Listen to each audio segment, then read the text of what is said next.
3ដោយ18 Where are the blank តើចុចនៅកន្លែងណា A children's books B children their books C children's books D books children អាសាឡបងទីអត្ថន័យសិនមើលព្រោះណោនឬក៏ចម្រើសទីគេឲ្យមកវាគិតទៅវាជាពាក្យដែលវាមានន័យដូចតែគ្នាទេកាន់វាមានត្រឡប់ចុះត្រឡប់ឡើងខ្លះវាមាននេះនោះខ្លះអញ្ចឹងបាទប៉ុន្តែពាក្យអណ្ដាលហ្នឹងគឺមានពាក្យពីរពាក្យអីខ្លះ children ហើយហ្នឹង book អញ្ចឹងគេចង់សួរថាម៉េចទេអត្ថន័យសិនមើលតើសភៅរបស់ក្មេងៗឬក៏សភៅសម្រាប់ក្មេងៗនៅកន្លែងណាឥឡូវយកចម្លើយមួយណាទៅជាចម្លើយត្រឹមត្រូវបាទ A children's book បាទវាត្រឹមត្រូវហើយចម្លើយ A ហ្នឹង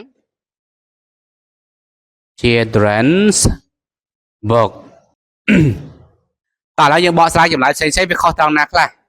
ចាប់ផ្ដើមជាមួយនឹង B children their books វាខុសអីហ្នឹងបើគេគ្មានប្រើអញ្ចឹងណា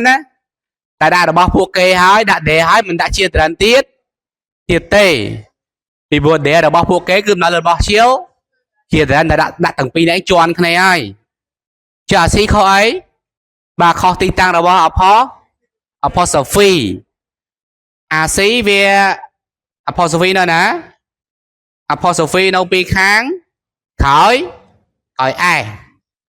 ចឹង children វាគឺជាប្រភេទ noun ទម្រង់វចនៈអីគេ plural ទម្រង់កម្មសិទ្ធិរបស់ noun plural ដែលមិនបញ្ចប់ដោយS យើងធ្វើដោយអាសិងយូលើអញ្ចឹងគឺយើងថែម apostrophe សិនបានថែមS ណា children យើងណាំទៅបើយើងមាន children វា plural តែមិនបញ្ចប់ដោយS ទេកាលណាវា plural តែមិនបញ្ចប់ដោយS យើងថែមS សិនទើបថែមយើងថែម apostrophe សិនទើបថែមS ដើម្បីបង្កើតជាទម្រង់ possessive ដល់នេះគេដាក់S សិនបានដាក់ apostrophe ជាងបានថា